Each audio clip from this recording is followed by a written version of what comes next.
Yo hago la foto y me voy, y seguís, ¿vale? Vale, venga. Génesis cuando 2. Artur se siente, porque si no, él tapa todas las... No, pero vamos a leer Génesis 2, así que podemos revisarnos la Biblia en Génesis 2, y vamos a leerlo todo, los 25 versículos. Dice así: fueron pues acabados los cielos y la tierra y todo el ejército de ellos. Y acabó Dios en el día séptimo la obra que hizo y reposó el día séptimo de toda la obra que hizo. Y bendijo Dios al día séptimo y lo santificó, porque en él reposó de toda la obra que había hecho en la creación.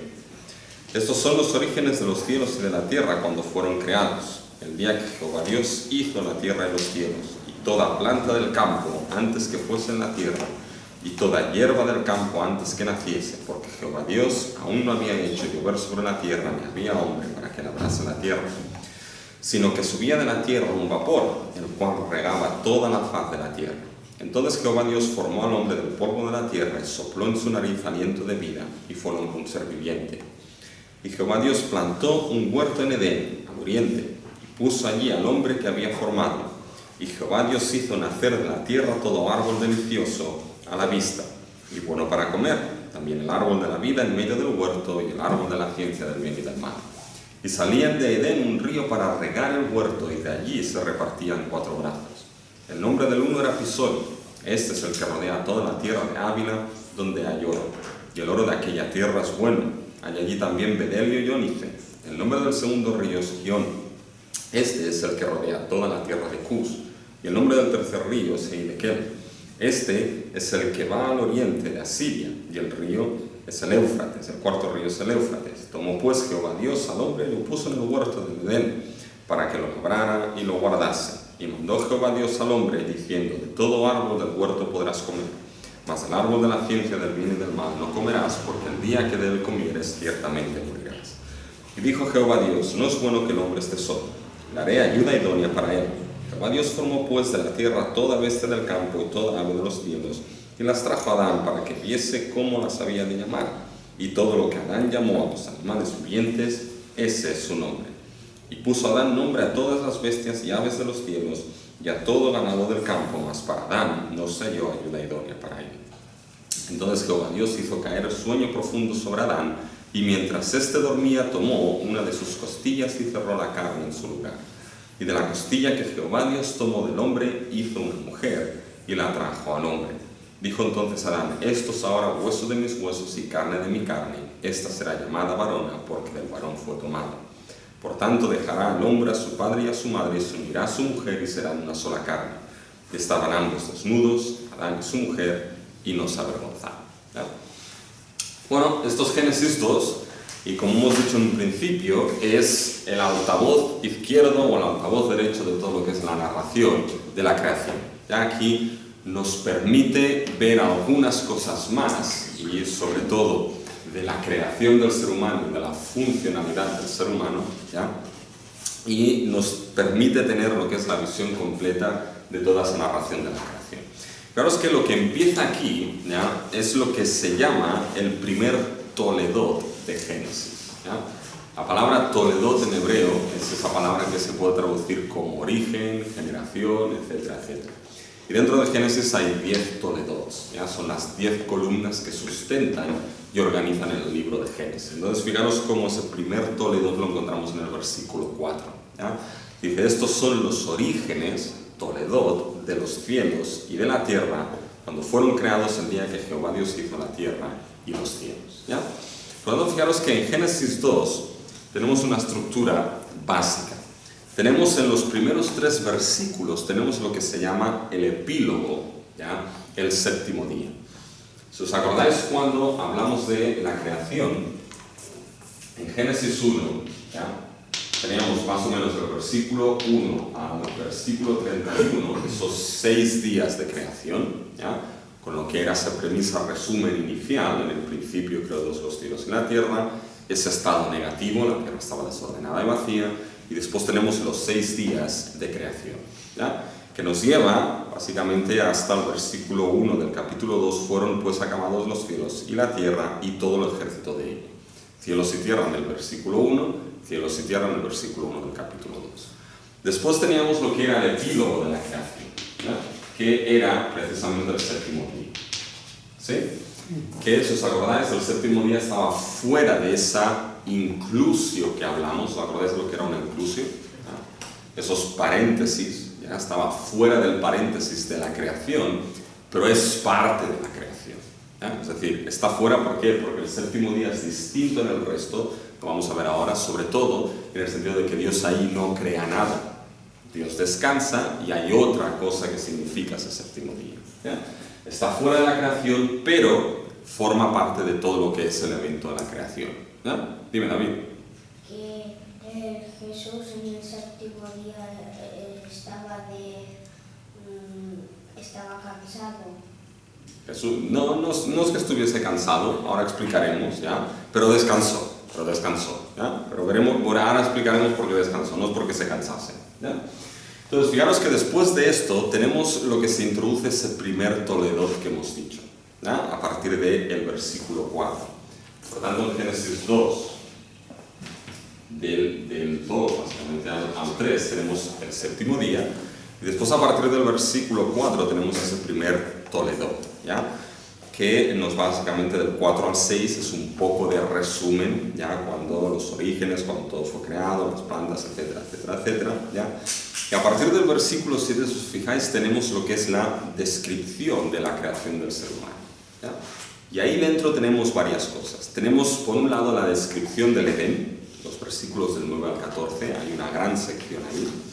Después tenemos la función del ser humano dentro de ese Edén, los versículos del 15 al 17, y después tenemos la autoridad que es entregada al hombre, los versículos del 18 al 20.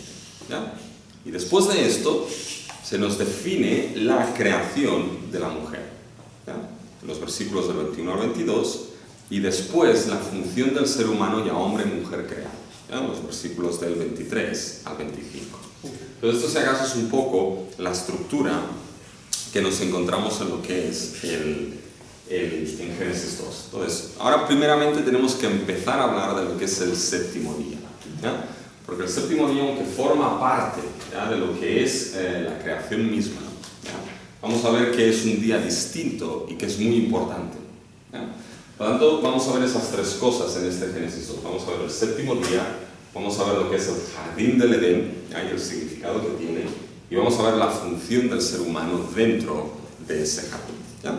Entonces, fijaros, el séptimo día, ¿ya?, es un día en cierta manera especial, y es un día distinto, porque Dios hace algo con ese día que no hace con el resto de días, ¿ya? Y lo que hace Dios es que Dios lo bendice y lo santifica, ¿ya? Fijaros, vamos a leer esto en los versículos 2 y 3 de Génesis 2. Dice: y acabó Dios en el séptimo día la obra que hizo, y reposó el día séptimo de toda la obra que hizo.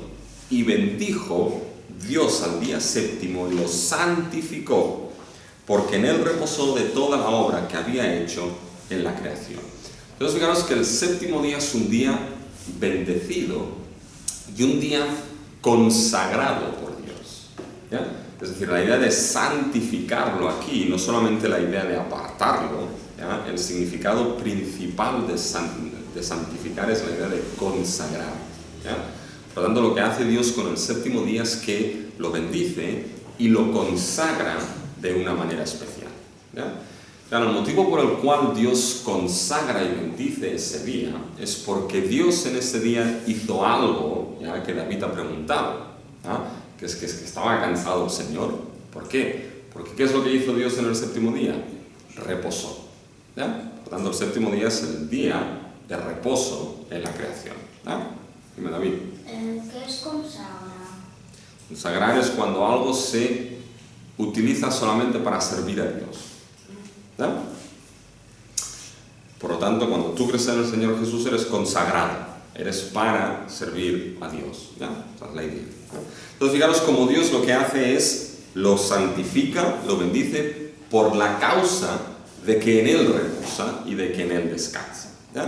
Fijaros cómo eso es claramente establecido y es repetido varias veces. Fijaros en el versículo 1: y acabó Dios en el séptimo día la obra que hizo y reposó el día séptimo de toda la obra que hizo. Fijaros que ese versículo 2 en realidad es una inclusio, pequeñita. Porque si os fijáis, el principio del versículo termina de la misma manera que el final. ¿Sí? Y acabó Dios en el séptimo día la obra que hizo. Fijaros ahora al final, el día séptimo de toda la obra que hizo. Fijaros qué es lo que queda en medio. Y reposó. ¿Ya? Por lo tanto, fijaros que algo especial del séptimo día es que Dios reposó. Y si veis el versículo 3, es la causa por la cual Dios bendice y santifica. Y bendijo Dios al séptimo día y lo santificó. ¿Por qué? La causa nos es explicada. Porque en él reposó de toda la obra que había hecho en la creación. Ahora, ¿qué es lo que quiere decir que Dios reposó de toda la obra que había hecho? ¿Ya? ¿Qué ideas tenéis en eso? Pero venga, David ahí está preguntando. ¿Qué reposo? Descansar. Descansar. ¿Ya? Entonces, ¿qué ideas tenéis de que Dios reposó? ¿Por qué reposó? Descansó Dios. Porque lo vio todo bueno. ¿Vale? Porque lo vio todo bueno. Y ya está hecha mi obra. ¿Vale? Una de las cosas por la cual descansa es porque todo llega, en cierta manera, a su plenitud. ¿Ya? Muy bien. ¿Qué más? Apúntala a David y después me la preguntas, si no, no seguimos avanzando. ¿Ya? A ver. ¿Algo más? ¿No podría ser un ejemplo de que fuera como para que el hombre también reposara el domingo y lo santificara para Dios? Bueno, esto aquí hay tiene relación con ello. Veremos cómo, no sé si lo explicaremos hoy, pero podemos apuntar un poco cómo llegamos al domingo en ese sentido. ¿Ya? Porque después quizá te vienen los adventistas y te dicen que no, que es el sábado, ¿ya? Porque el día de reposo fue el sábado. ¿Ya? Entonces, ¿en qué quedamos? ¿Sábado o domingo? O debemos entenderlo de otra manera. Vamos a ver cómo lo entendemos. ¿Ya? Pero fijaros que la idea de reposar, ¿ya? La idea de que Dios descansó, evidentemente no es porque Dios estuviese cansado. Dice, he trabajado 6 días, ¿ya? Hoy en 6 días he hecho todo el cosmos, ¿ya? Pues me merezco un descanso. ¿Ya? Evidentemente sería una tontería opinar así. Alguno habrá que opina así, ¿ya? Porque de locos hay en todas partes. ¿Ya? Pero básicamente no es esa la idea, sino que debemos entenderlo con lo que es, fijaros, eso es muy importante, con la cultura del Antiguo y Medio Oriente. Ese contraste, comparar y contrastar es importante. Por un lado, lo que ha dicho, borro esto, lo que ha dicho Fernando, ¿ya? No es nada descabellado, ¿ya? Es importante, ¿ya? Es decir, terminó todo, ¿ya? Y fijaros que es algo que es enfático, ¿ya? Acabó la obra que hizo, ¿ya? Y reposó en el séptimo día de toda la obra que hizo. Es decir, el séptimo día nos indica lo que es en cierta manera una plenitud de la creación. Es decir, Dios en el séptimo día no crea. Pero eso no quiere decir que tengamos que descartar el séptimo día de la creación, porque en realidad el séptimo día es lo que lleva la creación a plenitud. Es decir, la creación, ¿ya? El acto de crear en sí termina con el sexto día. ¿Sí? Porque fijaros en el versículo 31. Y vio Dios que todo lo que había hecho, y aquí que era bueno en gran manera, y fue la tarde de la mañana, el día sexto. Aquí acaba el acto de crear. Pero debemos añadirle a esto el séptimo día, porque la creación está incompleta sin el día que cierra ese acto creador de Dios, que es precisamente el séptimo día. Cuando Dios acabó todo esto, un nuevo día hay, el séptimo, que lleva esa creación a plenitud completa. ¿Ya? Y fijaros que la plenitud de la creación de Dios viene marcada entonces ¿por qué? ¿Qué es lo que hizo Dios en ese día? Reposó. ¿Ya? El reposo. Por lo tanto, fijaros, el séptimo día, aunque Dios no crea, forma parte de la creación. Y nos dice que todo ese acto de crear es cerrado por un día que lo lleva a plenitud. Y esa creación hecha por Dios lleva a plenitud mediante el reposo de Dios. ¿Sí? ¿Vale? Por lo tanto, es importante de que toda la creación va a funcionar dentro de ese reposo de Dios. ¿Sí? ¿Vale? Pero lo segundo que el séptimo día indica y que ese reposo nos muestra, ¿ya? Ese reposo nos muestra, es la idea de victoria, la idea de gobierno.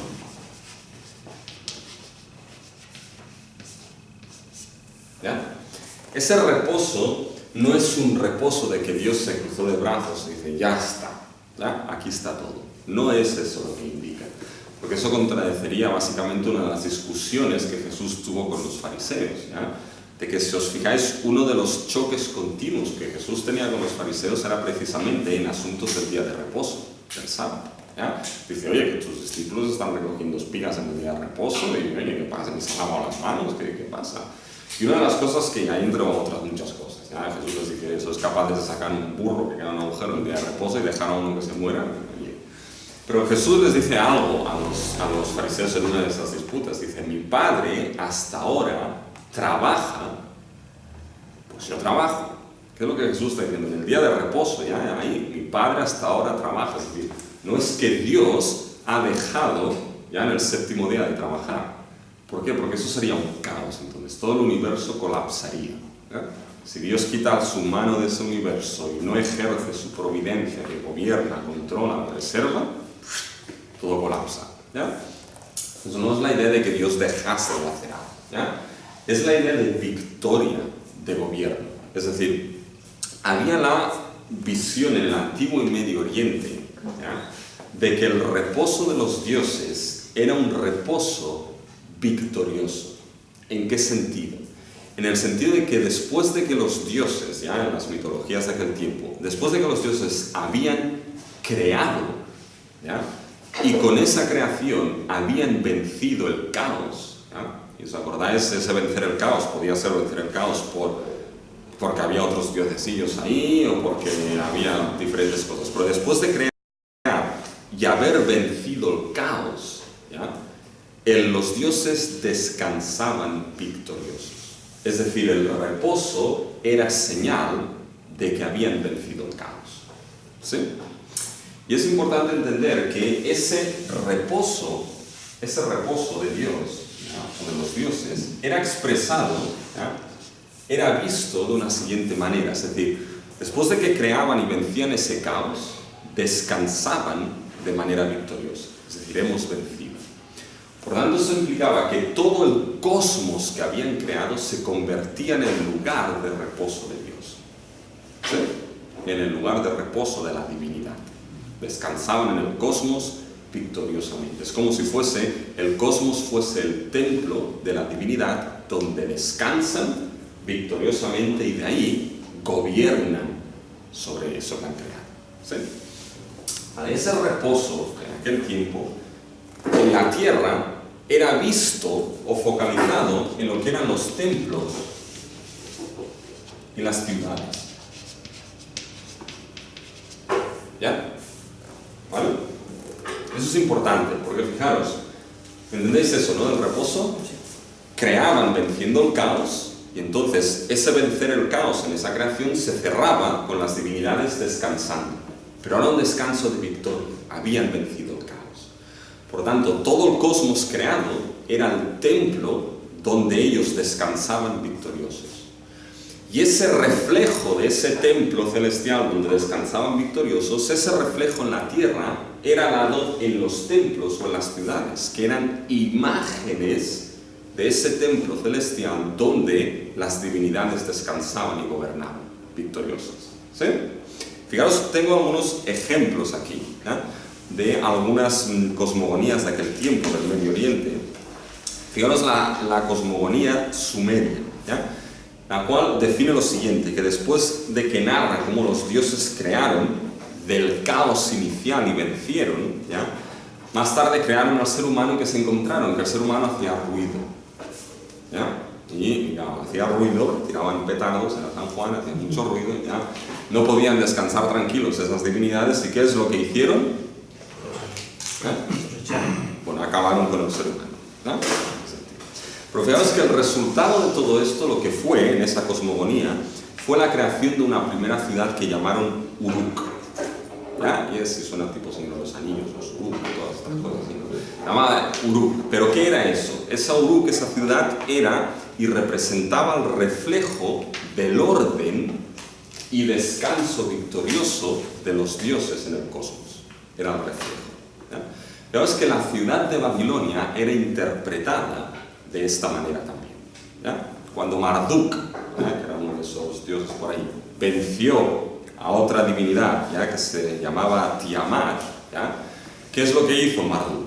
Pues básicamente victorioso, ¿ya? Venció en esa pelea, en ese caos, venció y victorioso dominó en cierta manera sobre todo y sobre todos los dioses. Y fijaros que de ahí lo que resultó fue la creación de Babilonia. ¿Ya? Esta es la cosmogonía. ¿Ya? No es que fuese así, pero es lo que ellos entendían. ¿Ya? ¿Y Babilonia qué era? Babilonia era el lugar, la ciudad, ¿ya? Donde Marduk, que era el dios que gobernaba victorioso desde el cielo, eso se representaba en la tierra, en la ciudad de Babilonia. ¿Ya? Fijaros cómo lo explica la épica, se llama la épica de Gilgamesh. Fijaros lo que dice. Dice, ahora que has decretado nuestra liberación, Señor, ¿qué podríamos hacer que te complaciese? Ya está hablando Marduk. Nosotros te haremos, fijaros ahora, un santuario de gran nombre. ¿Ya? Cuando está hablando de santuario, ¿de qué está hablando? Un templo. ¿Ya? Un templo. ¿Ya? Que tu lugar sea el lugar de nuestra vigilia. En su interior, fijaros, haremos aquí un santuario, un templo para ti. ¿Ya? Que, fijaros lo que dice ahora, que tu lugar sea el lugar de nuestra vigilia, en su interior estaremos tranquilos. ¿Ya? Dice la épica, es decir, vamos a hacer un santuario en el cual en el interior haya reposo, tranquilidad. ¿Ya? Dice, nosotros fundaremos un santuario y allí habrá un pedestal. Dice, cuando lleguemos en su interior estaremos tranquilos. ¿No? Se repetía. ¿No? De cuando Marduk lo escuchó, su cara se iluminó como el día.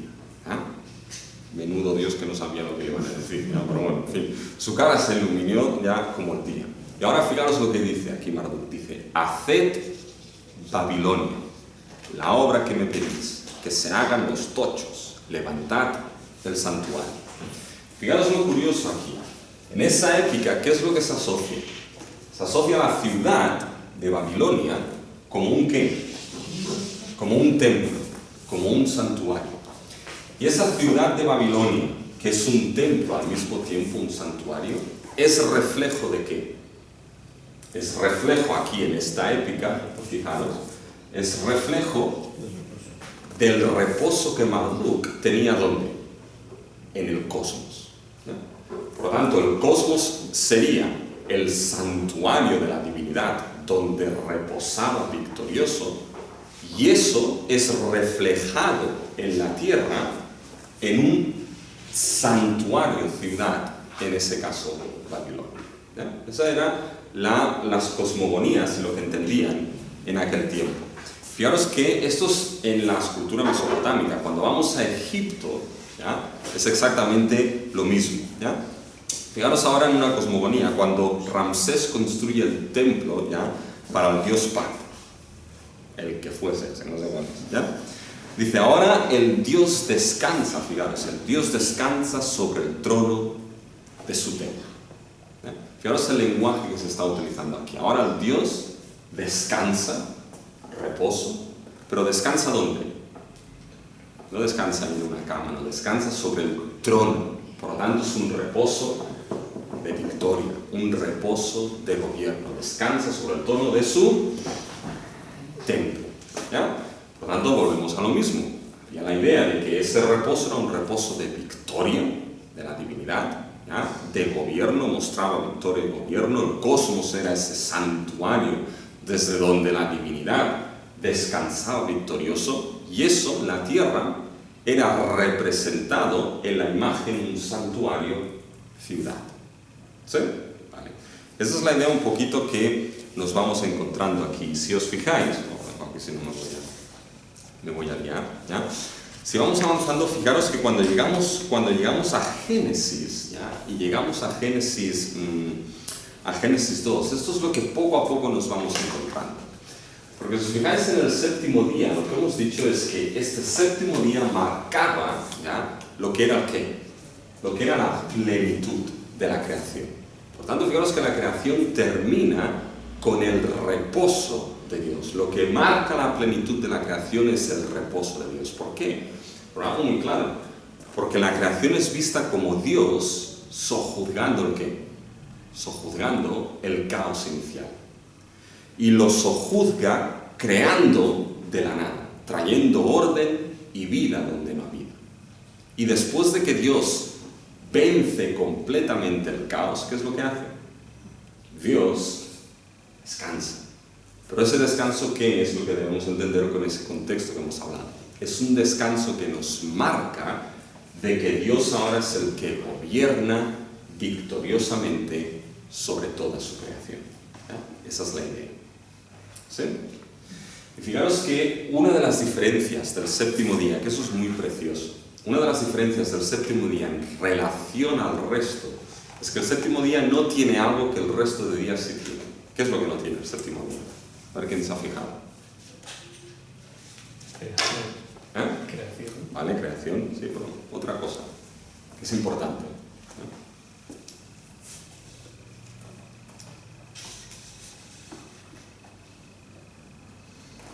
¿Qué es lo que el séptimo día no tiene? Es un patrón que se va repitiendo los otros 6 días y el séptimo día no tiene. Que fue bueno. Bueno, no lo dice, pero lo dijo y los anticipó, así que era bueno. Fijaros que en todos los 6 días de creación... Didi, mira. Pues sí, no, espera, es que... Fijaros, Fijaros en el versículo 5. Y llamó Dios a la luz día, y a las tinieblas llamó noche, y fue la tarde y la mañana un día. ¿Ya? Fijaros en el versículo 8. Y llamó Dios a la expansión cielos, y fue la tarde y la mañana el día segundo. Fijaros en el versículo 13. Y fue la tarde y la mañana el día tercero. ¿Ya? ¿Qué es lo que no tiene el séptimo día? Mañana y tarde. Y fue la tarde y la mañana el séptimo día. ¿Qué es lo que nos está indicando aquí la Biblia? Que todos los días son de reposo. Bueno, sí. Vale. Es decir, la idea es que el séptimo día no tiene limitación temporal. Es decir, el primer día era mañana y tarde, el primer día. El segundo mañana, estaban limitados esos días. El séptimo día no está limitado. El séptimo día no tiene ni tarde ni mañana. En ese sentido es un día abierto. Y al ser abierto es un día eterno. Es decir, no tiene temporalidad, no tiene ni mañana ni tarde. Por lo tanto, el día de reposo es un día que fue pensado para no terminar. Y lo precioso de esto es que, fijaros, cuando vemos que el séptimo día fue pensado como un día abierto, eterno, ¿ya?, que nos marca la plenitud de la creación. La creación acaba con el reposo victorioso de Dios en un día que es abierto. ¿Ya? La visión preciosa que me gusta a mí aquí es que toda la creación, tal y como fue creada, con su función determinada, los pajaritos volando, los peces nadando, los cerditos corriendo por donde fuese que corrían, ¿ya?, y el ser humano gobernando y sojuzgando, todo haciendo la función para la cual Dios lo había creado, todo esto debía funcionar dentro del séptimo día, dentro del reposo de Dios.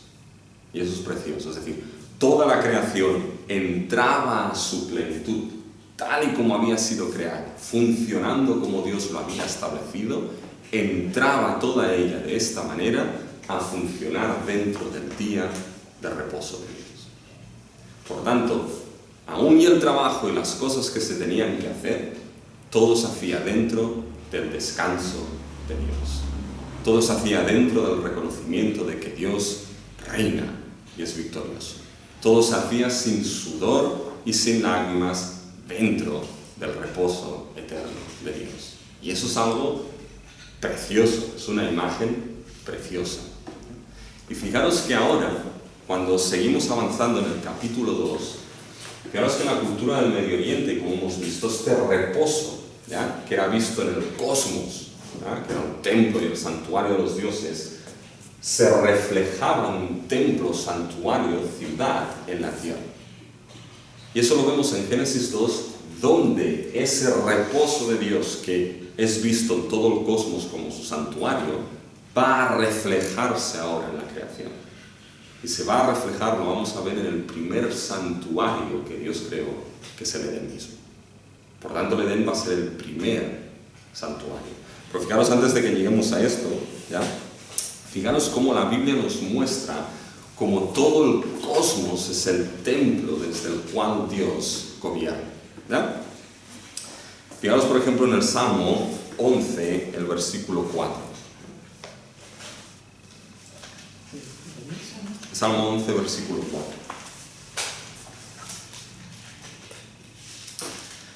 Jehová está en su santo templo.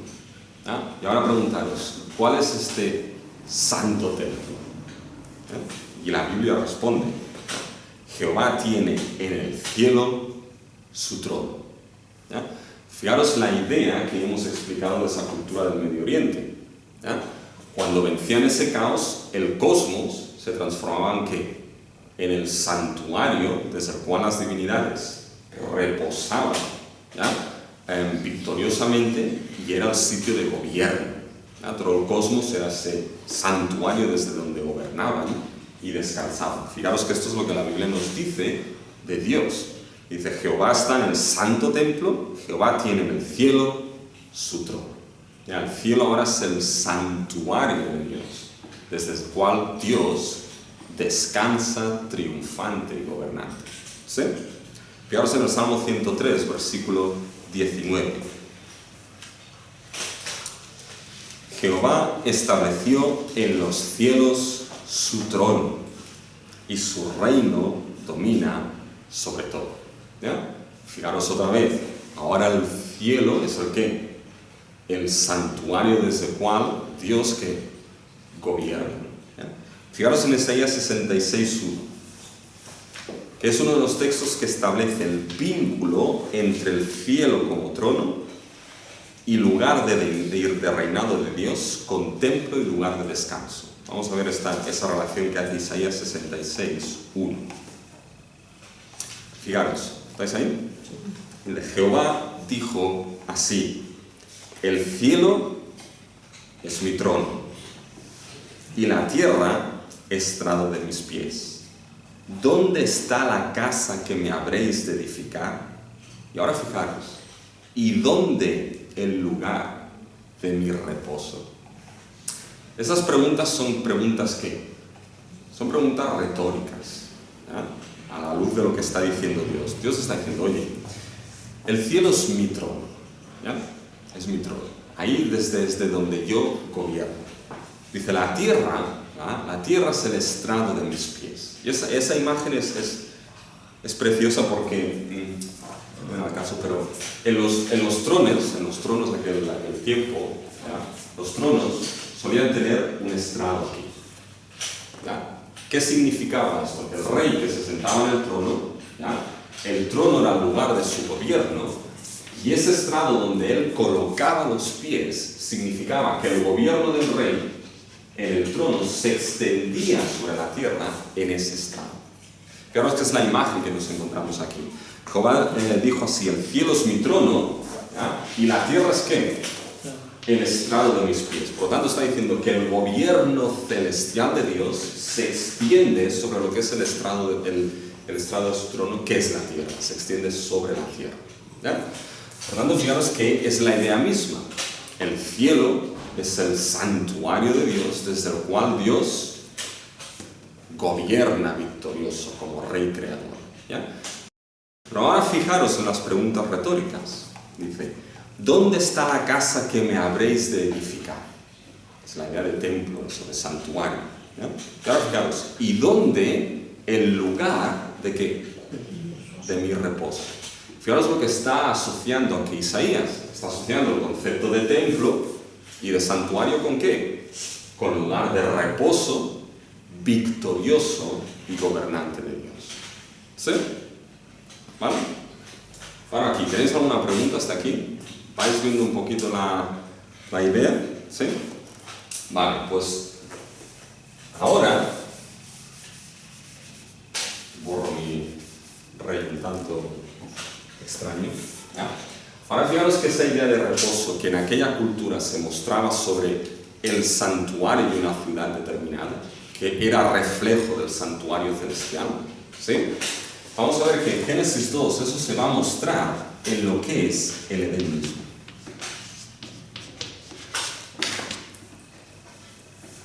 ¿Ya? Y vamos a ver cómo ahí hay conceptos de templo y ciudad también, ahí en el Edén. ¿Ya? Porque la tesis es la siguiente. Fijaros la tesis de un autor, si a alguien le interesa y quiere practicar su inglés.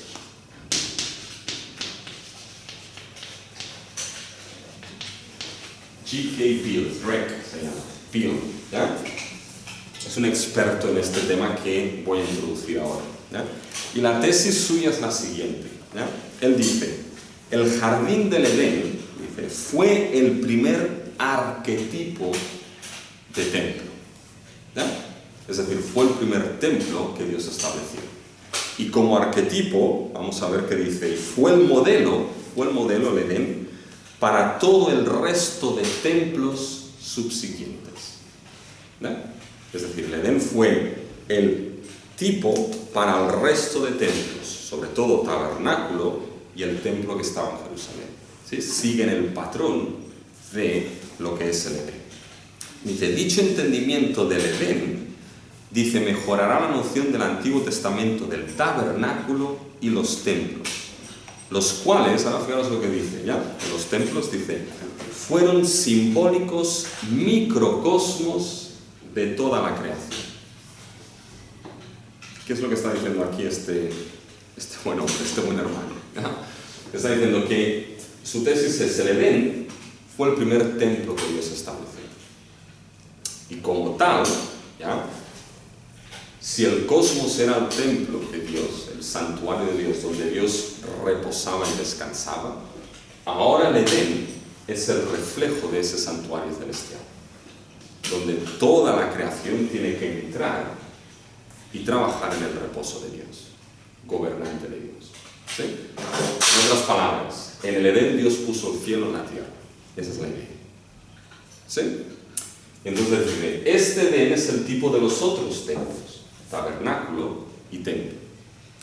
Dice, y estos templos, ¿ya? El tabernáculo y el templo, que siguen el patrón del Edén, en realidad lo que van a ser microcosmos de la creación misma.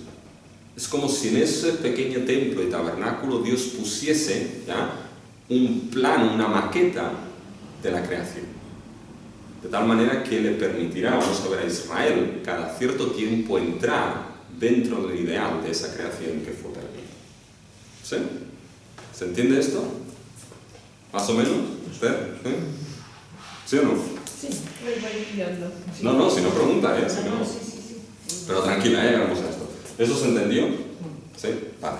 Bueno, ahora vamos a ver si este hombre pues tiene razón o no, que espero que sí que la tenga. Fijaros, vamos a leer los versículos del 9 al 14 para centrarnos en lo que es la descripción del Edén. ¿Ya? Y ahora lo que vamos a intentar a averiguar es si el Edén en realidad era este primer templo. ¿Ya?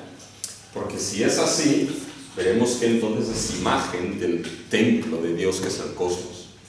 Y entonces el reposo se daba en ese Edén y toda la creación funcionaba en ese reposo. ¿Sí? Vamos a ver los versículos de 9 al 14 para refrescar y veremos algunas cositas. Digamos, si Jehová Dios hizo nacer de la tierra todo árbol delicioso a la vista y bueno para comer, también el árbol de la vida en medio del huerto y el árbol de la ciencia del bien y del mal. Y salía de Edén un río para regar el huerto y de allí se repartía en 4 brazos. El nombre de uno fue Pisón. Este es el que rodea toda la tierra de Ávila donde hay oro, y el oro de aquella tierra es bueno. Hay allí también bedelio y ónice. El nombre del segundo río es Gihón. Este es el que rodea toda la tierra de Cus. Y el nombre del tercer río es el aquel. Este es el que va al oriente de Asiria. Y el cuarto río es Éufrates. ¿Ya? Básicamente es un poco lo que es la descripción del Edén. Ya en el versículo 8 se nos dice que plantó un huerto en el Edén, etcétera, etcétera, etcétera.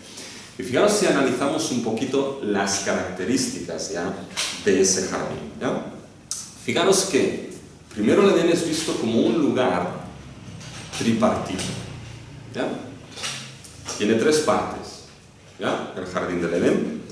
Fijaros que en Génesis 2:9 se nos dice que está el árbol de la vida en medio del huerto. ¿Ya? En el versículo 10 se nos dice que salía un río para regar el huerto. En el 15 que tomó Dios al hombre y lo puso en el huerto. Pero fijaros que la palabra jardín, la palabra de jardín en hebreo en realidad, tiene el significado de hablar de un lugar que es cerrado, de un lugar que está protegido. ¿Ya? Y si vais, por ejemplo, a muchos jardines que hay aquí en Barcelona, son así. ¿Ya? Son lugares cerrados, ¿ya? Son lugares protegidos. Y fijaros que en ese jardín lo que nos encontramos es que todos estos árboles nos indican que este lugar era un lugar de bendición, era un lugar de provisión, ¿ya? Donde Dios en cierta manera proveía. Por eso a veces se habla de paraíso, ¿ya? Que era un paraíso. ¿Y de dónde viene eso del paraíso? El paraíso viene de lo que es la Septuaginta, la versión griega del Antiguo Testamento, donde la palabra que es utilizada ahí es paradeios. Y la versión latina de Jerónimo, la Vulgata, ¿ya? Tradujo lo que era paradisum, y de ahí llegamos a ¿dónde? A paraíso. ¿Ya? Por lo tanto, el jardín del Edén, pues en cierta manera, era esta idea de paraíso. ¿Ya? Pero fijaros esa idea de tripartito que he dicho. El jardín del Edén era un lugar tripartito. ¿Ya? Porque si mirad la Biblia, ¿cómo me acabáis esta frase? ¿Ya? Si yo os digo el jardín, ¿cómo la acabáis? Del Edén. ¿Ya? El jardín del Edén. ¿Ya? Pero fijaros que esto no es exactamente lo que la Biblia dice. La Biblia distingue el Edén del jardín. No son dos cosas iguales. Nosotros solemos decir el jardín del Edén, y esa frase aparece en la Biblia, pero como si fuese una única cosa. Y no era así. La Biblia nos describe que el Edén y el jardín eran dos cosas distintas. Fijaros, ¿ya? Fijaros en el versículo 8. Y Jehová Dios plantó un huerto o jardín en Edén. Fijaros que ahí no son las dos cosas iguales. ¿Qué es lo que hace Dios aquí? Dios planta un jardín, un huerto. ¿Ya? La idea aquí de huerto es porque evidentemente tenía que trabajarse, labrarse y todo. Pero fijaros que Dios planta un huerto o un jardín, ¿dónde? En Edén. Y la preposición, en cierta manera, que ahí está utilizando el hebreo, ¿ya? Es una preposición que es la preposición be. ¿Ya? Be es esta, be. ¿Me interesa? ¿Ya? Es esta. Que tiene diferentes significados, ¿ya? Pero uno de ellos es que nos indica localización. Es decir, Dios localizó, puso localmente un jardín en un lugar determinado. Y ese jardín se llamaba, ¿qué? ¿Se lo puso dónde? En el Edén. ¿Os dais cuenta? Es un lugar diferente. Fijaros como en el versículo 10 también se nos muestra la distinción entre el Edén y el jardín. Y salía de Edén un río para regar el huerto, y de allí se repartía en 4 brazos. ¿Os dais cuenta? Es decir, son dos sitios distintos, pero que están estrechamente relacionados el uno con el otro. Hasta el punto de que uno ya no puede entenderse sin el otro. Por eso en el versículo 15 tenemos lo que es la frase jardín del Edén, o huerto del Edén, que nos marca la relación directa que hay entre ambos sitios. Tomó pues Jehová Dios al hombre y lo puso en el huerto de Edén. ¿Ya? Aquí no se ve tanto la diferencia, pero aquí nos marca la relación que hay entre los dos. Pero si os fijáis tanto en el versículo 8 como en el versículo 10, hay dos cosas distintas. Tenemos el Edén, tenemos el jardín, ¿ya? El cual es plantado en Edén, ¿ya? Y un río que salía de Edén para regar el jardín, y de ahí se extendía ¿a dónde? Al resto, vale, a toda la tierra, con creación, ¿ya? se extendía a toda la creación con esos 4 ríos.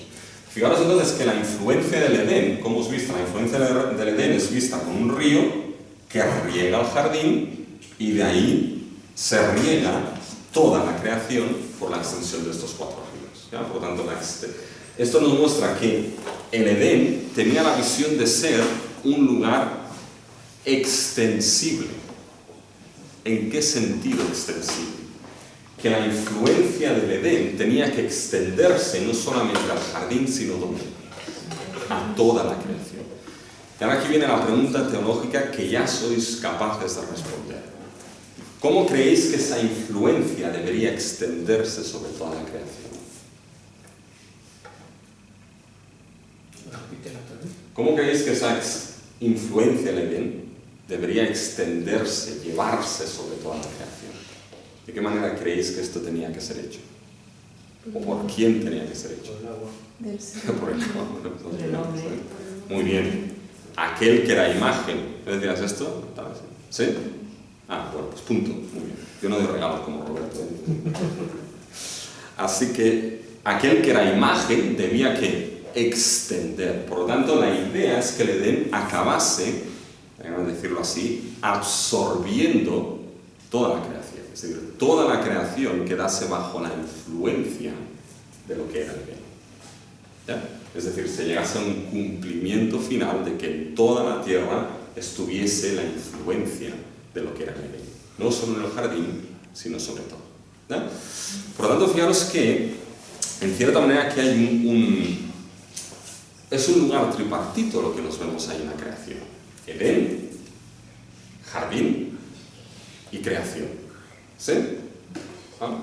Ahora fijaros, esto nos lleva a algo que intentaremos desarrollar un poquito más adelante. Si el Edén y el jardín eran 2 cosas distintas, lo más probable es que el Edén, ¿ya?, estuviese en un lugar elevado, fuese una montaña. ¿Por qué? Por el río. ¿Ya? Menos en Chicago, que el río iba distinto, ¿ya? Le cambiaron la corriente del río, la cambiaron, no sé cómo, pero la cambiaron. ¿Ya? Pero en cambio de los ríos, ¿de dónde van? De arriba abajo. ¿Ya? La Easy Gravity nos lleva a esto, ¿ya? De que todo fluya pues de arriba abajo. ¿Ya? Por lo tanto, lo más comprensible es que el Edén estuviese en un lugar alto. ¿Ya? Y de ahí, de esa montaña del Edén, se regase lo que fuese el jardín y se regase toda la creación. ¿Sí? Esto es importante. ¿Ya? Estas cosas las que hemos visto, es importante. Y aparte, el Edén, bueno, el jardín, ¿ya?, tenía una orientación espacial determinada. ¿Ya? Ponemos aquí norte, sur, este y oeste. ¿Hacia dónde creéis que miraba el Edén? ¿Vale? Unos votan hacia el norte. Al sur. Otro al sur. Muy bien. Venga, ahora a vosotros os toca este. ¿Dónde creéis que miraba? ¿No sería en el medio? No, O sea, no miraba... mira. Ostras, esta es nueva, esta no me la habían dicho todavía. Vale, en el medio. Así que es... Muy bien. Siguiente pregunta. ¿Cuántas entradas tenía el Edén?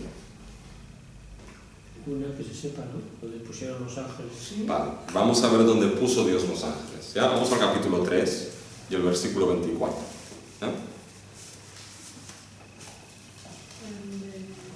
¿Estáis ahí? Fijaros, echó pues fuera al hombre y puso al oriente del huerto de Edén querubines. ¿Dónde puso? Al oriente del huerto de Edén. ¿Qué es esto? Mirando a los chinos. No, al este. Para los que no era ni norte ni sur, era al este. El Edén tenía una única entrada. ¿Ya? Es decir, ahí no había manera, en ese lugar cerrado que era el jardín del Edén, no había manera de colarse por ningún otro sitio. ¿Ya? Había un único lugar que después de la caída del ser humano, Dios cerró esa única entrada con los querubines mirando ¿hacia dónde? Hacia el oriente, hacia el este. ¿Ya? Hacia el este. Eso es importante, ¿ya? Quedaros con esas cosas, porque las cosas son importantes, ¿ya? Fijaros, más cosas que podemos ver del Edén, ¿ya?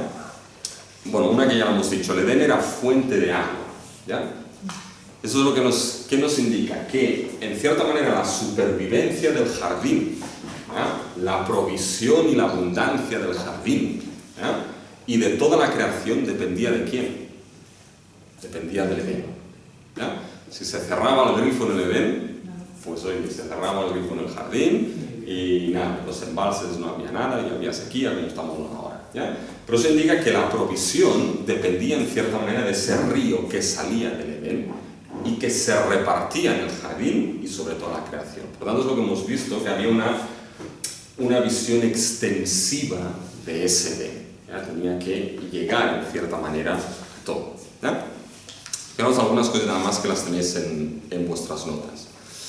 Fijaros que el jardín del Edén se caracteriza por una presencia especial de Dios, ¿ya? Y eso lo vamos a ver, pero fijaros en Génesis 3:8, ¿ya? Después de que han caído, ¿ya? Y oyeron la voz de Jehová Dios que se paseaba en el huerto al aire del día.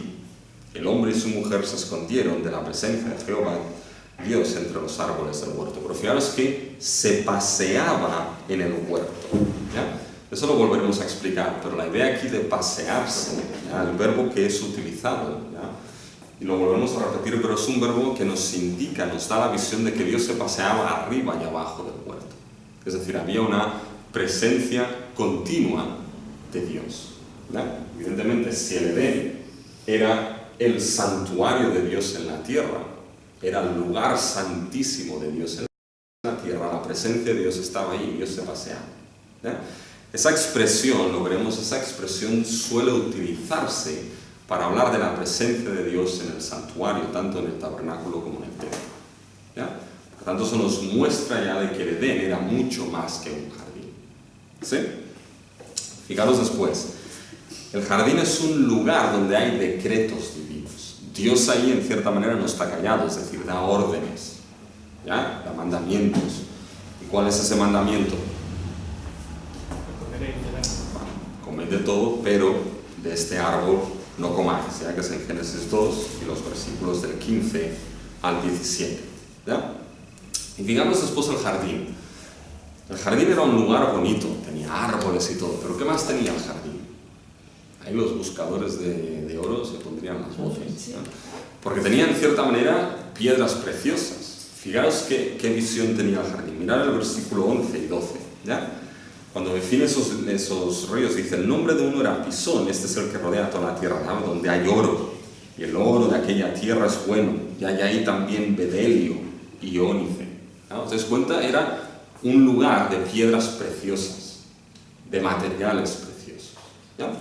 Ahora, con eso tenemos un poco lo que es la descripción del Edén, ¿ya? Es un poco ciertas cosas que hemos visto de Génesis 2. Ahora bien, tengo dos preguntas. Una, ¿tenéis alguna pregunta hasta aquí? Dos, ¿queréis que paremos por 10 minutos? Lo que digáis, pero yo seguiría. Por aquí seguirían. ¿Por allí? También. David, ¿seguimos?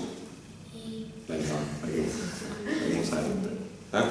Muy bien, vale, esta es la descripción del Edén. Ahora lo que vamos a ver del Edén es lo que es la visión, ya la visión bíblico-teológica. Es decir, cómo todo esto que hemos visto del Edén, qué sentido tiene, ¿ya? dentro de esa historia, ¿ya? Y fijaros que lo que hemos dicho al principio es que este Edén, este jardín del Edén, era el primer templo, ¿ya? que Dios puso en la tierra. Por lo tanto, el templo celestial donde Dios descansaba en el cosmos es puesto, reflejado sobre la tierra, ¿sí? El cielo y la tierra estaban en el Edén. El santuario celestial estaba en el Edén. Donde toda la creación, a partir de ahí fluyendo hacia toda la creación, gozaba de esa plenitud de reposo y de gobierno de Dios. Sería como el estrado de sus pies. Bueno, sería en realidad era el templo de Dios en la tierra, ¿ya? Era el lugar santísimo de Dios en la tierra. Y ahí esto debía extenderse a toda la tierra tenía que convertirse en el lugar santísimo de Dios. Y eso es importante porque si os fijáis, cuando llegamos a Apocalipsis 21 y 22, toda la nueva creación es descrita como el santuario de Dios. Es decir, nos trae a cumplimiento lo que el Edén hubiese tenido que ser. ¿Ya? Pero vamos a llegar aquí. ¿Ya? Pero fijaros que cuando nos vamos a la Escritura, si os dais cuenta, la Escritura nos define el templo, ¿ya?, que estaba en Sion, como un lugar desde donde fluían ríos de agua. ¿Ya? Fijaros en el Salmo 46, 4.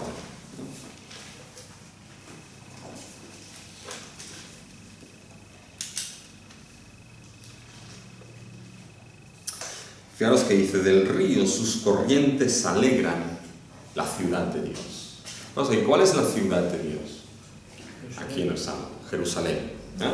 No os olvidéis esto que hemos dicho al principio, ya que ese santuario celestial en aquella cultura era representado en la tierra en lo que era templo y ciudad. ¿Ya? ¿Sí? Fijaros que ahí, que en el Salmo 46, 4 dice, el río de sus corrientes, ¿ya?, que ahí fluye de Sion, el monte del templo, alegra el ¿qué? La ciudad de Dios. Por lo tanto, fijaros que tenemos aquí, tenemos santuario, tenemos ciudad, ¿ya?, y tenemos río, como tenemos el Edén, que lo que hace es ¿qué? Alegrar, fluir, proveer lo que es la ciudad de Dios, Jerusalén. ¿Ya? Fijaros en el Salmo 65, 9.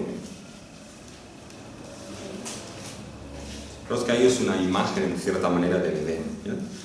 Dice, visitas la tierra y la riegas, en gran manera la enriqueces con el río de Dios lleno de aguas.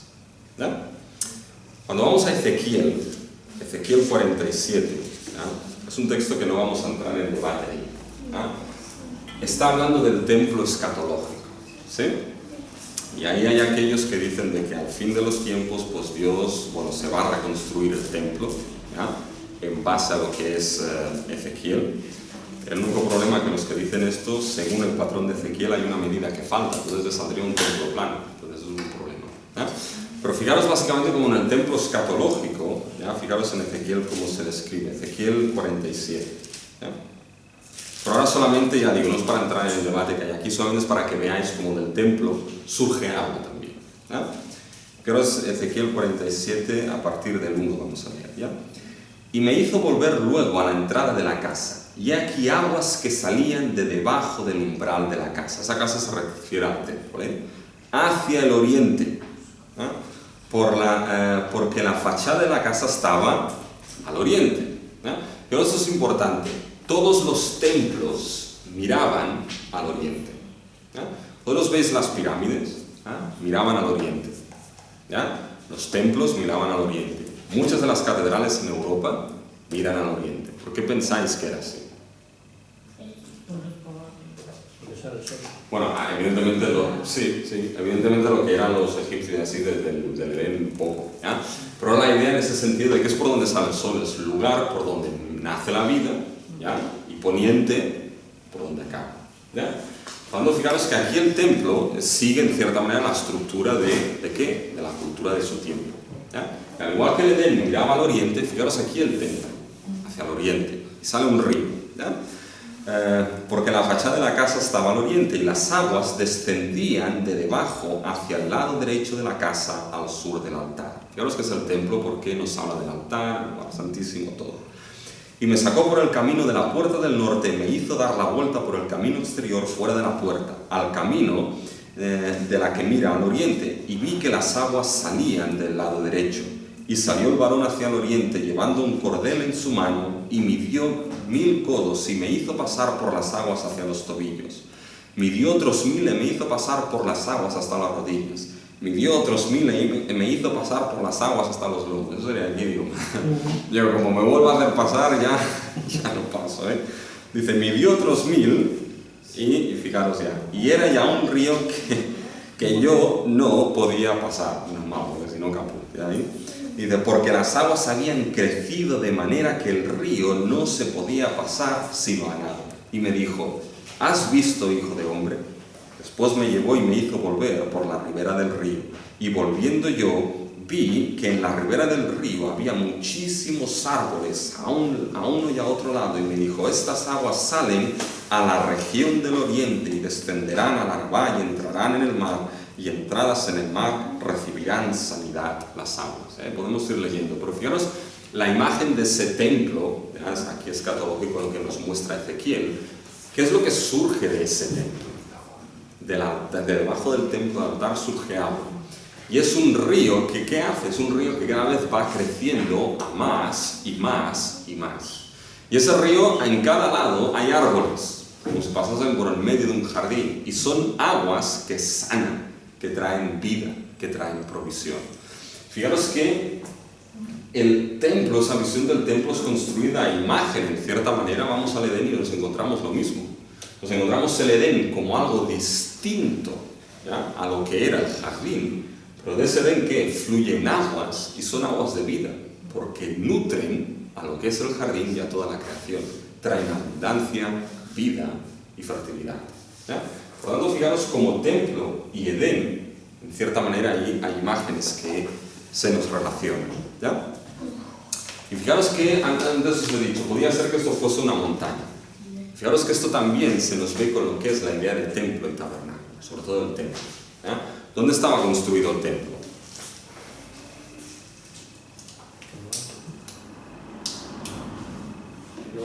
En lo alto. Todos los templos solían estar construidos en lo alto, ¿ya? El templo estaba en el monte Sión, ¿ya? Es muy curioso, vais por la autopista o así hacia Lleida y empezáis a ver esas pequeñas ciudades, y lo primero que se ve en las ciudades es la iglesia. ¿Por qué? Porque es lo que está en el sitio más alto, ¿ya? Fijaros que los templos estaban construidos, el templo estaba construido en el sitio más alto, a imagen de qué, en cierta manera. La imagen del jardín del Edén. Fijaros que ya lo os he explicado antes, pero la idea de que hemos visto en Génesis 3:8, ¿ya?, de que Dios se paseaba, esa imagen y ese perro, ¿ya?, es sacado muchas veces de lo que es la presencia de Dios en el tabernáculo y en el templo, específicamente en el lugar santísimo, ¿ya? Por lo tanto, esto lo vemos en el tabernáculo y en el templo, y lo vemos también en el jardín del Edén, ¿ya? Por lo tanto, fijaros que todo esto son relaciones, en cierta manera, que nos muestran la idea de que el tabernáculo y el templo fueron construidos a imagen de ¿qué? A imagen del primer templo, que era el Edén, ¿ya? Y después fijaros ya por último, porque hay muchas relaciones en ese sentido, ¿ya? Pero fijaros que el tabernáculo y el templo, ¿con qué materiales estaban construidos?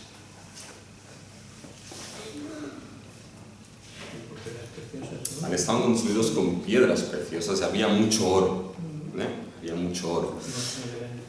¿Perdona? Al igual que el Edén, ¿ya? Fijaros, podemos ver algunos textos. Fijaros en el primer libro de Reyes, el capítulo 6.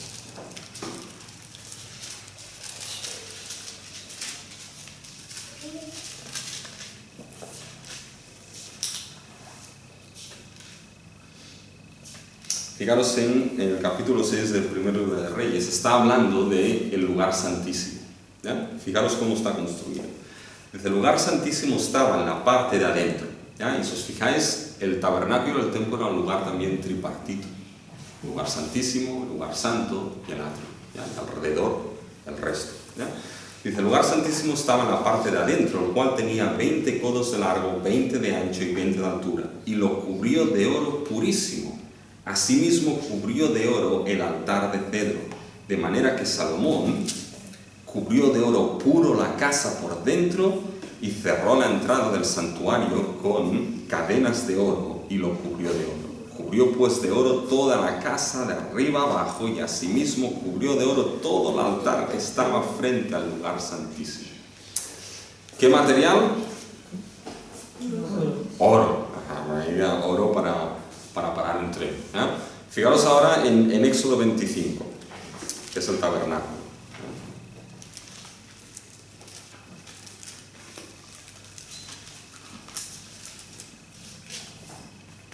Vamos a leer algunos, a partir del versículo 11.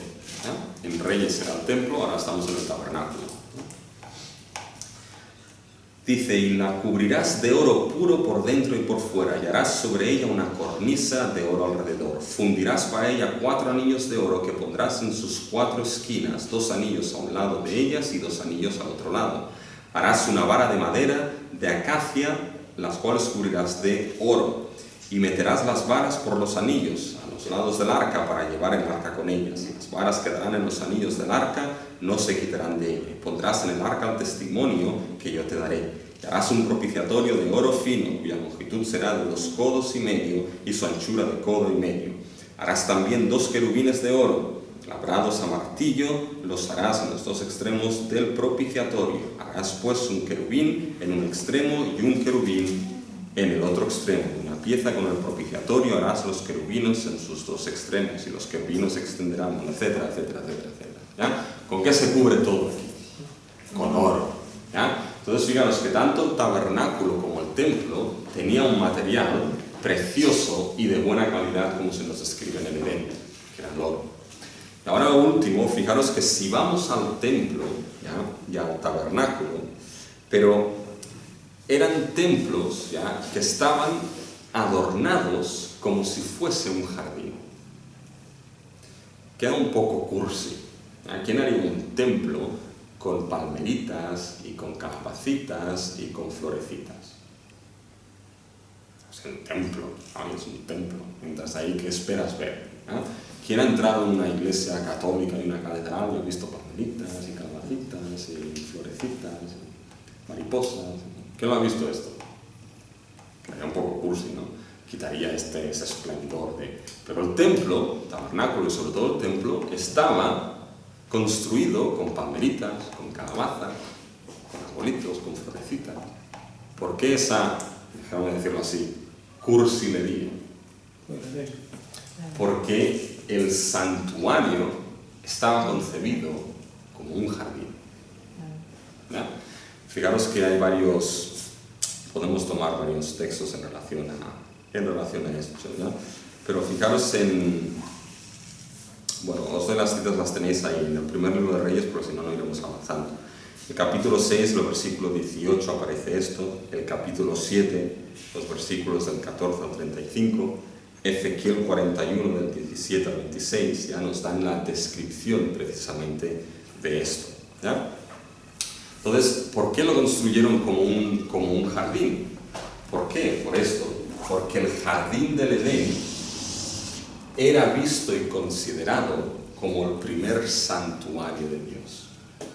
Y el resto, tanto el tabernáculo, ¿ya?, como el templo, es construido a imagen del primer templo en la historia, que es el Edén. ¿Sí? Por lo tanto, fijaros que todas estas relaciones, ¿qué es lo que nos muestran? Todas estas relaciones nos muestran que verdaderamente el Edén fue el santuario de Dios puesto en la tierra. Después de que Dios creó todo, el cosmos, todo el cosmos, es el santuario de Dios, en el cual Dios reposa victorioso. Y ese reposo victorioso de Dios y gobierno de Dios es focalizado en la creación, en el primer santuario, que tenía que hacer ¿qué? Tenía que vivir en el reposo de Dios y extender ese santuario sobre toda la creación. Y eso el hombre era el encargado de hacer. ¿Sí? ¿Preguntas hasta aquí?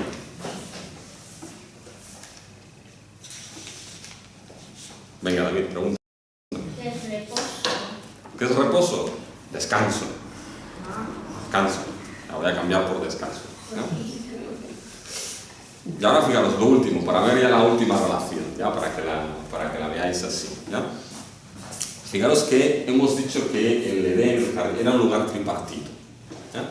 Fijaros como esto nos lo encontramos también en el tabernáculo y en el templo. Eso es una de las últimas relaciones que esto era solamente demostrar que el Edén era el primer templo, ¿ya? Pero fijaros lo que un autor argumenta aquí y dice, ¿ya? Dice, el complejo del santuario, ¿ya?, reflejaba las regiones originales de la creación. ¿Qué es lo que nos encontramos en la creación? En Génesis 2, el Edén, el jardín y el resto de la creación. ¿Ya? Aquí el autor dice el santuario, cuando se refiere al santuario, tabernáculo y templo, dice, reflejaba las regiones originales de la creación. Es decir, es como si el patrón del Edén ahora fuese llevado al tabernáculo y al templo. ¿Sí? Esa es la idea. ¿Vale? Y fijaros, dice, la tierra al exterior del santuario, ¿no? Si os acordáis de, pensando en el tabernáculo era, sí, un cuadrado, ¿ya? En realidad el cuadrado perfecto era el lugar santísimo, ese era el cuadrado perfecto, ¿ya? Pues nos encontramos el Sancta Sanctorum, el lugar santísimo, el lugar santo, el atrio e Israel alrededor, ¿ya? Y una entrada, mirando hacia dónde. ¿Ya? Entonces, digamos, la tierra en exterior del santuario, ¿ya? Representaba el mundo de la creación de Dios. ¿Ya? El atrio del santuario, no sé, a ver, déjame que puedo borrar esto, ¿no? Todas mis obras de arte no valen mucho, ¿no? Fijaros, van a hacerlo así, ¿ya? Si esto me pinta bien. Ya, aquí tenemos, ¿vale? Lugar santísimo, no, Santa Sanctorum, lugar santo, atrio e Israel alrededor, ¿ya? Un lugar cerrado, un jardín, la vida del jardín y todo. Dice, la tierra al exterior del santuario, ¿ya? Representaba el mundo de la creación de Dios.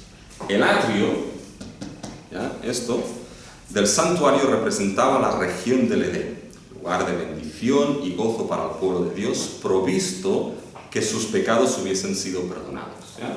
Y estaba el altar, había purificación de pecados. ¿Ya?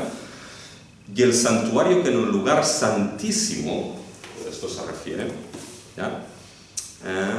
Rodeaba el jardín del Edén, el lugar donde Dios se paseaba y tenía comunión con su pueblo. ¿Ya? Sobre todo aquí, donde estaba la presencia continua de Dios. ¿Ya? Por tanto, fijaros que es como si el patrón del Edén aquí, el patrón del Edén, ¿ya? Que fue perdido por el ser humano en Génesis 3, es decir, lo que el ser humano perdió fue el cielo en la tierra. Si el santuario celestial fue puesto en la tierra en el primer santuario, que era el jardín del Edén, ¿ya? Eso es lo que el ser humano perdió. Y el disfrute de ese cielo en la tierra y de ese reposo. Pero, eso es lo sorprendente, en la historia de la redención, Dios no pasa página, sino que en ese restaurar por redención, ese ideal, es como si ahora Dios lo llevase al tabernáculo y al templo. Y el ambiente del Edén y de la primera creación es como si Dios lo llevase en ese, y eso es la idea Esther, en ese microcosmos de su pueblo redimido con el tabernáculo, el templo y la tierra prometida. Es como si entonces Dios volviese a plantar. Y fijaros que hemos descrito a Israel como aquel, como un nuevo Adán, ¿os acordáis? Corporativo, ¿ya? Entonces fijaros que es como si ahora Dios volviese a restaurar el ideal de la primera creación. Nos encontramos un nuevo Edén, ¿visto dónde? Visto en el tabernáculo y en el templo, como era ese primer Edén. Y nos encontramos ese primer Adán disfrutando de esto, en una tierra que es descrita como un jardín, que fluye leche y miel. ¿Ya? Nosotros cuando estuvimos en Israel con Roberto, me acuerdo que íbamos hacia el mar Salado y pasábamos por el desierto de Judea y veía ovejas comer. Yo me preguntaba, ¿qué comen esas ovejas? No sé qué comían, oye, pero es que todo, y yo digo, esto son piedras, digo, ¿qué es lo que comen? Y me venía a la mente siempre eso de la tierra que fluye leche y miel. Oye, en las fuentes del Jordán puede ser, pero aquí ni leche ni miel, ¿eh? ¿Verdad? Entonces, básicamente era que yo las veía comer y yo me pregunté, digo, estas ovejas que comen, ¿ya? Pero la idea de fluye leche y miel, y ahora veremos un poquito más, es la idea de ese... Es que Dios es como si el patrón del Edén y de la primera creación lo restaurase. Y el primer Adán le permite gozar eso, ¿ya? Claro, son unas cuantas conexiones más en ese sentido. Hay autores, y lo ven muy bien, ¿ya? que hablan de las similitudes en la construcción tanto del tabernáculo y del templo con Génesis 1, con la creación misma. ¿Ya? Fijaros, cuando vamos a Éxodo del 25 al 40, ¿ya? Todo esto lo tenéis en las notas de todo esto. Ahí se nos describe la descripción, ¿ya?, de la construcción del tabernáculo, ¿vale? Y fijaros que ahí hay una relación en cómo Dios manda que se construya el tabernáculo paralela con Génesis 1, los días de creación, ¿ya? Fijaros, cuando se lo podéis leer en casa si queréis, ¿ya? Pero de Éxodo 25 al 40 hay una fórmula que aparece y dice: y Jehová dijo a Moisés las órdenes, ¿ya?, para la construcción del tabernáculo. Y esa fórmula de Jehová dijo a Moisés aparece 7 veces, ¿ya?, en la construcción del tabernáculo. Las 6 primeras menciones, ¿ya?, y Jehová dijo a Moisés, ¿ya?, introducen el trabajo a realizar en el tabernáculo, ¿sí? Mientras que la 7ª mención, ¿qué creéis que introduce? Muy bien. Introduce el mandato a guardar el día de reposo, ¿sí? Fijaros que ese patrón lo vemos ¿dónde? Lo vemos en la creación. 6 días Dios trabajó y en el 7º reposó, ¿ya? En la construcción del tabernáculo, la frase "y dijo Dios a Moisés" 6 veces que nos marca el trabajo a realizar, ¿ya?, para la construcción del tabernáculo, que en cierta manera es la representación de eso, ¿ya? Y la 7ª mención es el mandato a guardar el día de reposo, ¿ya? Ahora fijaros, en la construcción del tabernáculo, antes de que empiece, fijaros que ya viene marcado por el día de reposo. Fijaros en Éxodo 24, 16.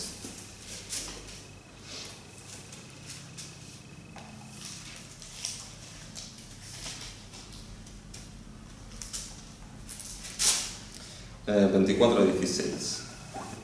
Y la gloria de Jehová reposó sobre el monte Sinaí. Fijaros el lenguaje, ¿ya? Reposó, descansó sobre el monte Sinaí. Y la nube lo cubrió, ¿por cuántos días? Por 6 días. Y el 7º día llamó a Moisés del medio de la nube. Fijaros lo que hay ahí. Hay el lenguaje de reposó, descansó la presencia de Dios sobre el Sinaí, ¿ya? Y eso es importante porque lo veremos cuando lleguemos al pacto con Israel, en Éxodo 19 al 24, ¿ya? Pero una de las imágenes que se ve cuando Dios hace su pacto con Israel, ¿ya?, en esos versículos, capítulos del 19 al 24, es que suenan bocinas, ¿ya? Bueno, la Biblia habla bocinas, en realidad son trompetas, ¿ya?, los shofar. A mí la traducción esa de bocina no me gusta, me recuerda a las bocinas de los coches, más así, ¿no? Pero es la idea de que las trompetas se utilizaban para varias cosas, y unas de las cosas que se utilizaban era para anunciar la venida del rey, ¿no? Por tanto, cuando Dios toma posesión del Sinaí y entra en pacto con su pueblo, es el rey que va a establecer su reino sobre su pueblo redimido, ¿no? Ahora fijaros que este rey descansa como rey triunfante sobre el Sinaí por 6 días. Y el 7º llama a Moisés. Por lo tanto, fijaros que hay el patrón de 6 días y 7 días y reposo, ¿sí? ¿Bien hasta aquí? Entonces, fijaros, después de esto nos encontramos todo lo que es, en cierta manera, la construcción o los mandatos a construir el tabernáculo, ¿sí? Y fijaros dónde llegamos a Éxodo 31. Fijaros en Éxodo 31.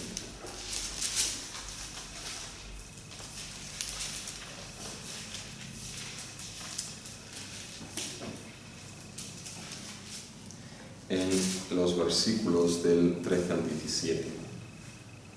Tú hablarás a los hijos de Israel diciendo: en verdad vosotros guardaréis mis días de reposo, porque es señal entre mí y vosotros por vuestras generaciones, para que sepáis que yo soy Jehová, que os santifico. Así que guardaréis el día de reposo, porque santo es a vosotros. El que lo profane de cierto morirá. Porque cualquiera que hiciere obra alguna en él, aquella persona será cortada del medio de su pueblo. 6 días se trabajará, mas el día 7º es día de reposo consagrado a Jehová. Cualquiera que trabaje en el día de reposo ciertamente morirá. Guardarán pues el día de reposo los hijos de Israel, celebrándolo por sus generaciones por pacto perpetuo. Señales para siempre entre mí y los hijos de Israel. Fijaros el día de reposo cómo está establecido aquí. Está establecido como señal de ¿qué? Señal del pacto. Guardarán pues el día de reposo los hijos de Israel, celebrándolo por sus generaciones por pacto perpetuo. Es decir, ¿por qué pensáis que guardar el día de reposo es señal de pacto perpetuo? Es decir, es algo que debe guardarse perpetuamente el día de reposo. A ver, no tocaste en este tema.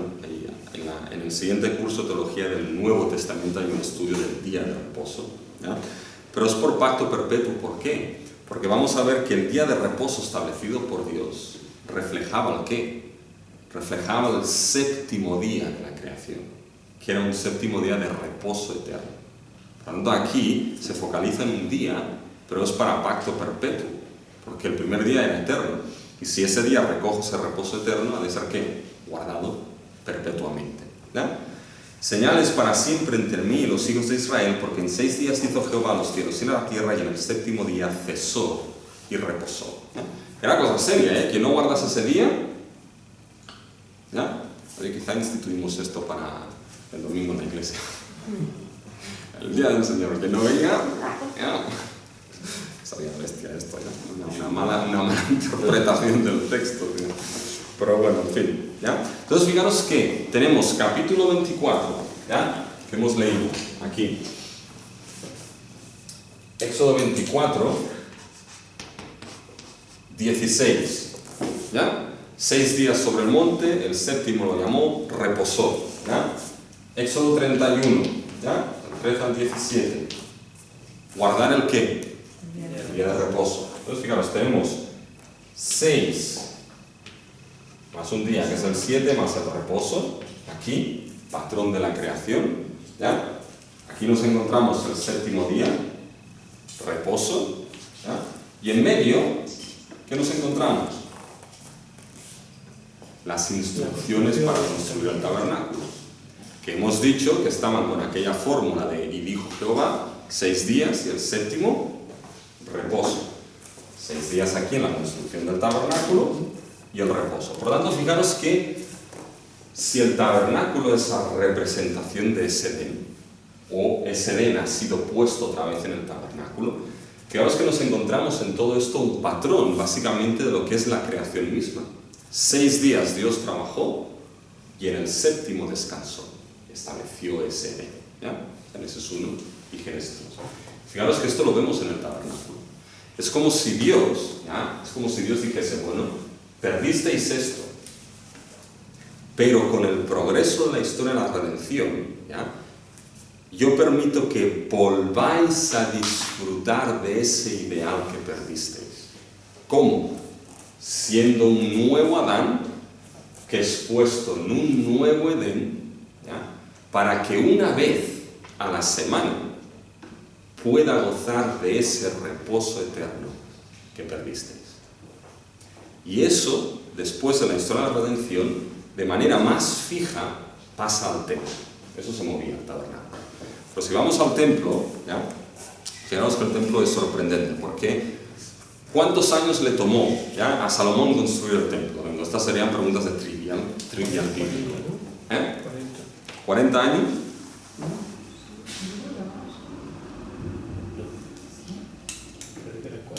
Le tomó 7 años. Por rápido, ¿ya? Construir el templo. ¿Ya? Son Primera de Reyes del 6 al 38. ¿Ya? Pues acaso lo tenéis ahí en las notas, acaso lo podéis mirar. ¿Ya? Las doy. Después, siguiente pregunta de trivia. ¿Listos? ¿Ya? Yo me las sé porque las tengo apuntadas. ¿Ya? Y dedicó el templo ¿en qué mes? No hace falta que me digáis el nombre, el número. En el 7. Muy bien. En el séptimo mes, ¿ya? Durante lo que era la fiesta de los tabernáculos, ¿ya? Una fiesta que consistía en ¿cuántos días de fiesta? 7. En Primero de Reyes 8 está esto. Entonces, ¿ya? Salomón dio un discurso, ¿ya? De dedicación del templo, que creo que fue más corto que el de 2 horas y media de iglesias, ¿ya? De esta manera, para esto. Pero, ¿cuántas partes tenía el discurso de dedicación del templo? Sí, 7. ¿Ya? Esto está en 1 de Reyes, capítulo 8, versículos del 31 al 55. ¿Ya? Y ahora fijaros que, de la misma manera que Dios descansó en el séptimo día después de haber trabajado, ¿ya? Cuando el tabernáculo, y en especial el templo, que si os fijáis ahí hay un patrón, 7 años, el séptimo día, ¿ya? 7 partes de dedicación en el tabernáculo, en el templo. Después de que fueron terminados estos 7 años en los que el templo fue construido, Dios pasó a morar en el templo como lugar de descanso. ¿Ya? Fijaros en el Salmo 132.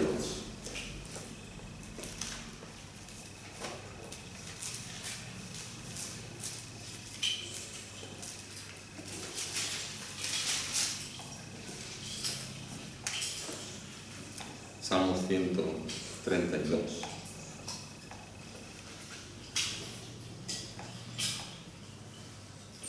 Fijaros versículos 7 y 8 cómo describe ahí el tabernáculo. ¿Ya? Dice, entraremos en su tabernáculo, nos postraremos ante el estrado de sus pies. Dice, levántate, oh Jehová, al lugar de tu reposo, tú y el arca de tu poder. ¿Ya? Pero es que ese es el lugar santísimo. ¿Era el lugar de qué? El lugar de reposo de Dios. Fijaros en los versículos 13 y 14 de ese mismo. Porque Jehová ha elegido a Sión, la quiso por habitación para sí. Este es para siempre el lugar de mi reposo. ¿Qué es lo que estaba en Sión? ¿Y era el lugar de qué? Del reposo de Dios. Entonces fijaros que otra vez en el templo vemos 7, 7, 7, 7, y cuando el templo se ha acabado, en el séptimo año, ¿qué es lo que hace Dios? Hace lo mismo que hizo después de la creación. Acabó la creación y Dios en el séptimo día reposó. Y ahora fijaros que 7 años para construir el templo, y después de esos 7 años, ¿qué es lo que hace Dios? Mora en el templo como lugar de ¿qué? De su reposo. ¿Ya? Y ahí, en el templo, ¿ya? En el santuario, que estaba en Sion, que estaba en la ciudad de Jerusalén. ¿Ya? Fijaros que ahora ese santuario es construido a imagen de ese primer Edén, que era imagen del santuario celestial. ¿Sí o no? Ahora fijaros que el gobierno y reposo de Dios, del cosmos, es llevado sobre la tierra, en ese templo, el tabernáculo por ahora de manera más fija, en ese templo, ¿ya? Y de ahí reina sobre la ciudad y sobre su pueblo y sobre toda la creación. ¿Ya? Por tanto, Dios puso el cielo en la tierra nuevamente, no solamente en el Edén, sino después en el tabernáculo y en la tierra prometida, y después en el santuario ciudad que era Jerusalén. ¿Sí? Preguntas hasta aquí. ¿Se va entendiendo más o menos esto? ¿Sí? Fijaros solamente para que veáis cómo el tabernáculo era construido a imagen del templo celestial o del tabernáculo celestial. Fijaros en Hebreos 8.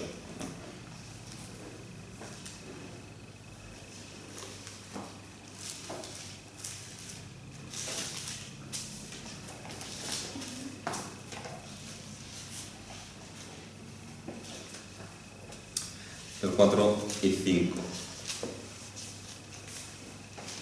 Así que si estuviese sobre la tierra, ni siquiera sería sacerdote. Está hablando de Cristo como sacerdote según el orden de Melquisedec, ¿ya? Esto viene del capítulo 7.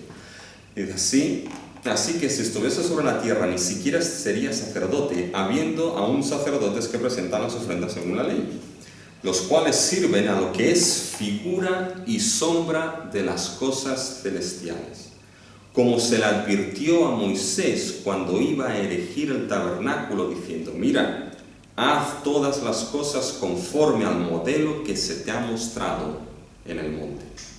Fijaros que ese modelo que se le mostró en el monte a Moisés era imagen y sombra de ¿qué? De las cosas celestiales. Es decir, la palabra que se utiliza aquí, imagen, es tipo. Era tipo de las cosas celestiales. Por lo tanto, está el cosmos como el santuario celestial de Dios donde reposa. Esto fue llevado al Edén, como hemos visto, el primer santuario, ciudad sobre la creación. Eso fue perdido, pero Dios lo va recuperando en esa redención. ¿Dónde? En el tabernáculo, a imagen del Edén, donde Dios mora y descansa, donde el nuevo Adán, Israel, es plantado en ese Edén, en una tierra que fluye leche y miel. ¿Para qué?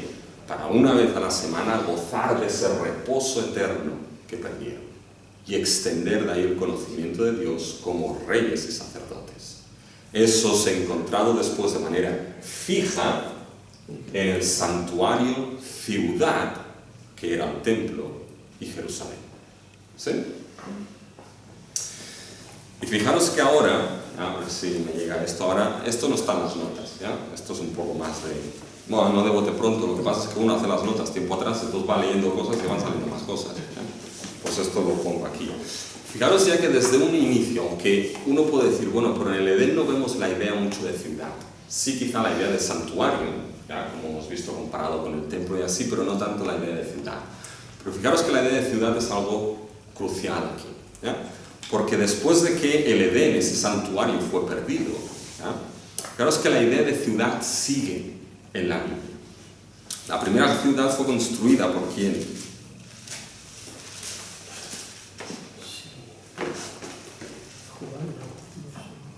Bueno, nos encontramos a Nimrod, que fue uno que ahí encontramos después que saldrá Babilonia, ¿ya? Pero fijaros si vamos a Génesis 11, ¿qué es lo que nos encontramos ahí? Génesis 11 es importante, ¿eh? Es Babel, ¿ya?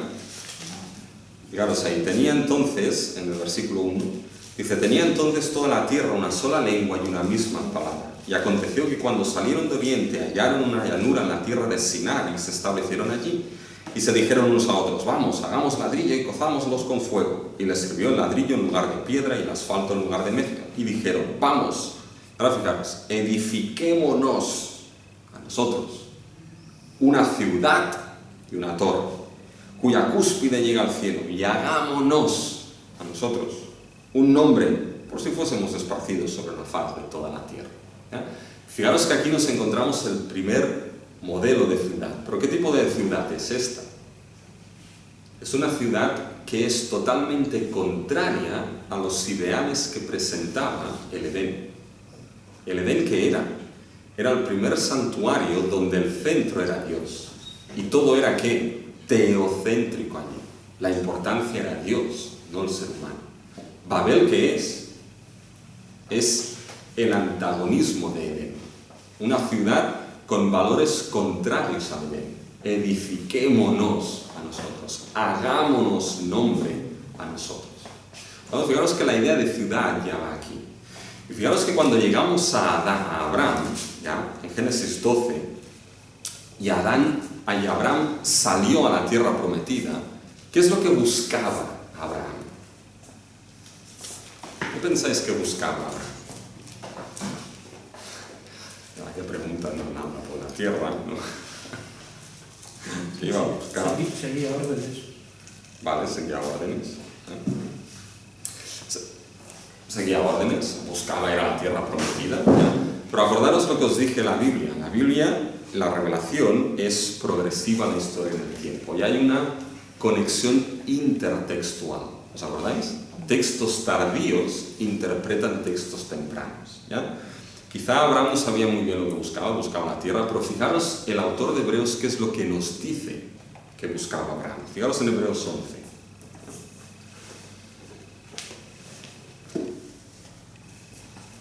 Fijaros en Hebreos 11, versículo 8.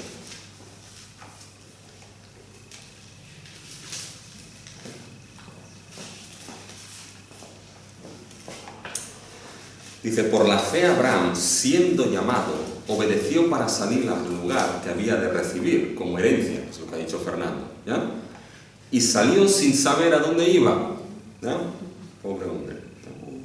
Por la fe habitó como extranjero en la tierra prometida, como una tierra ajena, ¿ya?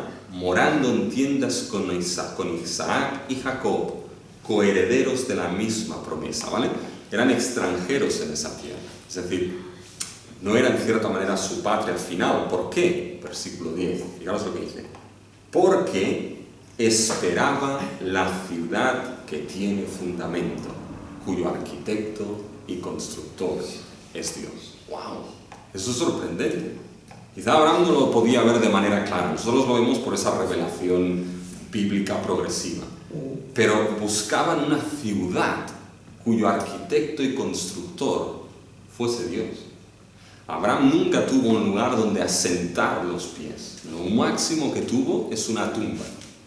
Pero eso mostraba que esa tumba ese era el lugar suyo prometido. Pero la verdad es que buscaban una ciudad que Dios fuese el constructor y el arquitecto. No buscaban Babel, no buscaban nada así, eso era de hombres. ¿De dónde viene aquí de Hebreos la idea de una ciudad? Claro, es que esto ya arranca en cierta manera desde Génesis. Ese santuario y ese jardín era algo más. Era esa ciudad que, si os fijáis después, cuando vamos avanzando a lo largo de la historia de la salvación, Edén como santuario, templo como santuario y ciudad colapsan ¿dónde? En el santuario de Jerusalén. Ahí colapsa todo. Y fijaros ahora en Isaías 55. 65, perdón.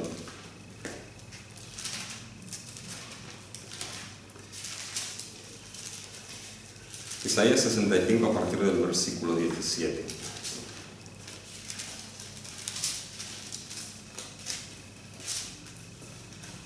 Vamos a leer hasta el final, ¿ya? Porque he aquí que yo crearé nuevos cielos y nueva tierra. ¿Qué es eso? Ponemos aquí. ¿Qué es lo que Dios va a hacer? Una nueva idea. Muy bien, una nueva creación, ¿ya? Y de lo primero no habrá memoria, ni más vendrá el pensamiento, mas os guardaréis y os alegraréis para siempre en las cosas que yo he creado, porque he aquí yo traigo, ahora fijaros bien, a Jerusalén alegría y a su pueblo gozo. ¿Con qué es asociado aquí Jerusalén? Alegría y gozo. Con alegría y gozo, pero con algo más. No perdáis de vista la conexión entre versículos 17 y 18.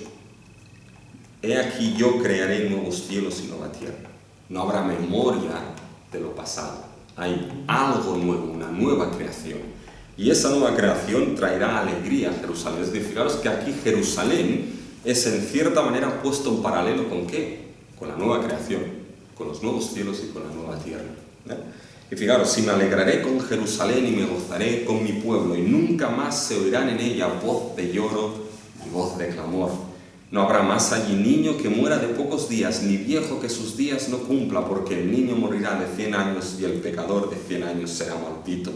Edificarán casas y morarán en ellas, plantarán viñas y comerán el fruto de ellas. No edificarán para que otro habite, ni plantarán para que otro coma, porque según los días de los árboles serán los días de mi pueblo, y mis escogidos disfrutarán la obra de sus manos. No trabajarán en vano ni darán a luz para maldición, porque son linaje de los benditos de Jehová, y sus descendientes son ellos. Y antes que clamen responderé yo, mientras aún hablan yo habré oído. El lobo y el cordero serán apacentados juntos, y el león comerá paja como el buey, y el polvo será el alimento de la serpiente. No afligirán ni harán mal en todo mi santo monte. ¿Os cuenta la idea monte? Dice Jehová. Fijaros qué imágenes está poniendo de manera conjunta Isaías. Por un lado nos encontramos nueva creación.